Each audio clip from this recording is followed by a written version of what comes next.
Over the past year, arguably the most powerful men in media, in Hollywood, and in politics have all been accused by multiple women of various degrees of predatory sexual behavior. Roger Ailes, chairman and CEO of Fox News Channel, was forced out after multiple accusations of misconduct, which he denied. Harvey Weinstein was fired from his own company over the weekend after further accusations of sexual predation surfaced, which he denies. And then there's the President of the United States.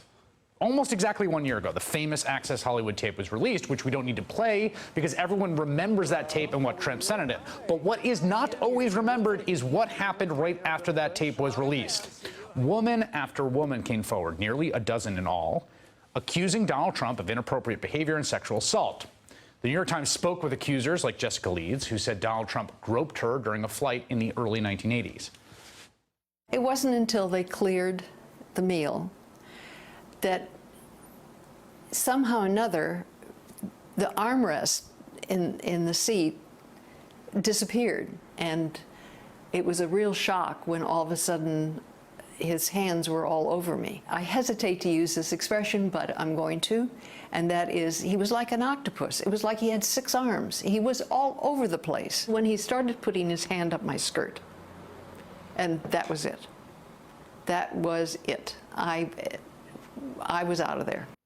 The other thing we seem to have collectively forgotten is the way the presidential candidate who denied all the accusations attacked the women who accused him.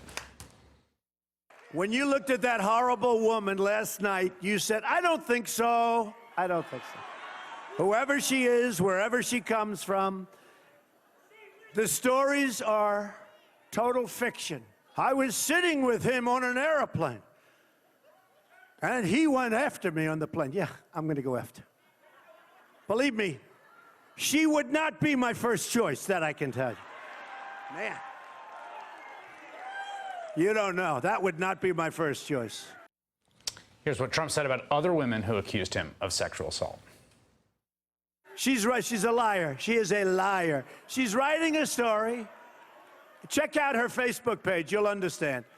Hey, one came out recently where I was sitting alone in some club. I was sitting alone by myself, like this.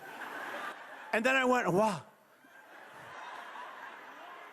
To somebody. Every woman lied when they came forward to hurt my campaign. Total fabrication. All of these liars will be sued after the election is over.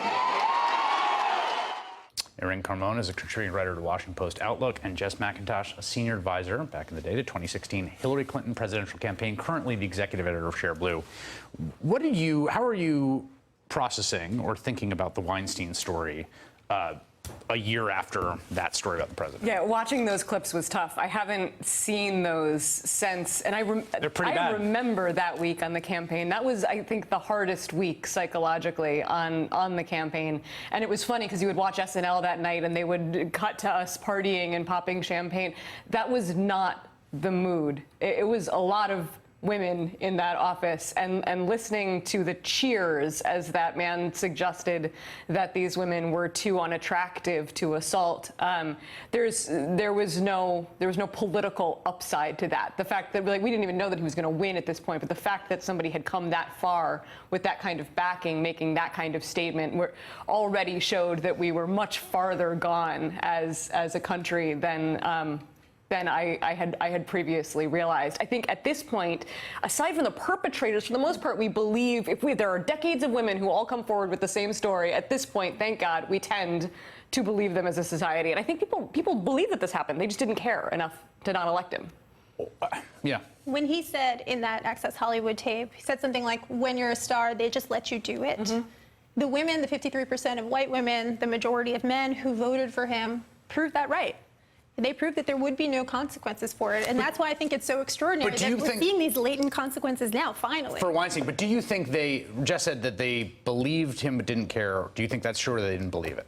I think for the most part, they believe that that is how men behave. Yeah, agreed. I think Okay, that but they here's- thought here- that, and even the Harvey Weinstein thing, right? No one would say it's okay to do what he's alleged to do, which is rape 3 women. But what did people say about Harvey Weinstein all those years? They knew he was a creep. They knew he liked pretty girls. This is such an entrenched part of the culture that this is the way men behave towards women that I think that we've normalized it. So the Weinstein story sent me back to a GQ profile of Ted Kennedy, right? Because I've been thinking about this, right? And, you know, there's on-the-record accusations of him sexually assaulting a waitress there. She's called up into a room. She's tackled onto a table. This is published in GQ.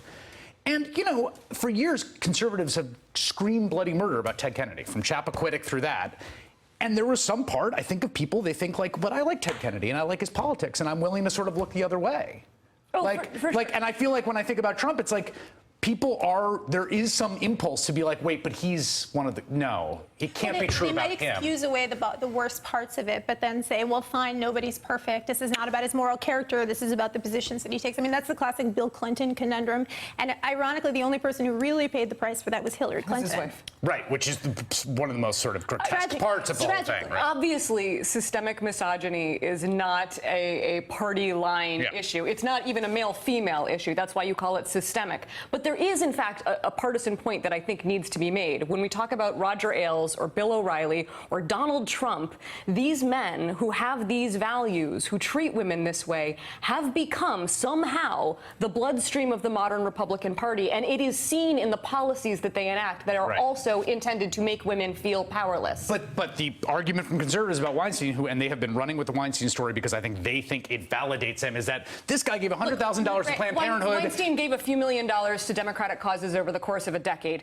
Roger Ailes became the architect of the modern Republican Party. The most important piece of infrastructure that they have is Fox News. I would also invite these conservatives over to feminist land, where in this universe, we have been critiquing abuses of male power. 100%, yes. Right? So it's not the same to say that liberals have That's excused right. Ted Kennedy and Bill Clinton. If you look hard enough and if you actually listen to what feminists are saying, present company excluded, you can hear that there is a critique because Yes. you're right that it's not a male-female thing, but in a society where men have a monopoly on power, and especially in television, in entertainment, where very few people have the power to decide whether somebody gets work or not, and it's a very subjective assessment where looks are a part of the I mean, people game. talk, people talk about casting couches like this, like cartoonish. That's going to happen, but the question is, again, the commonality here is male abuse of power, male monopoly on power, and maybe one party has policies to address that, but no party is immune from that kind of abuse. I want to.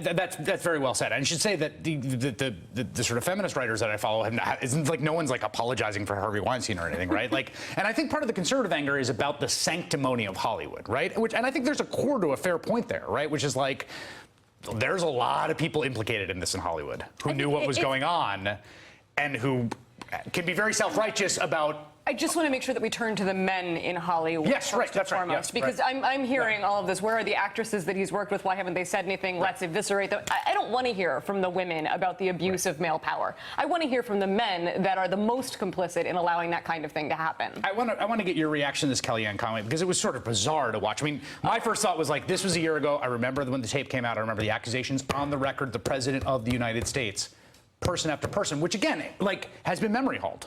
Like, he is accused of sexual assault. He boasted about sexual assault. This is Kellyanne Conway. It took Hillary about 5 minutes to blame NRA for Madman's rampage, but 5 days to sort of kind of blame Harvey Weinstein for his sexually assaults. I guess sick.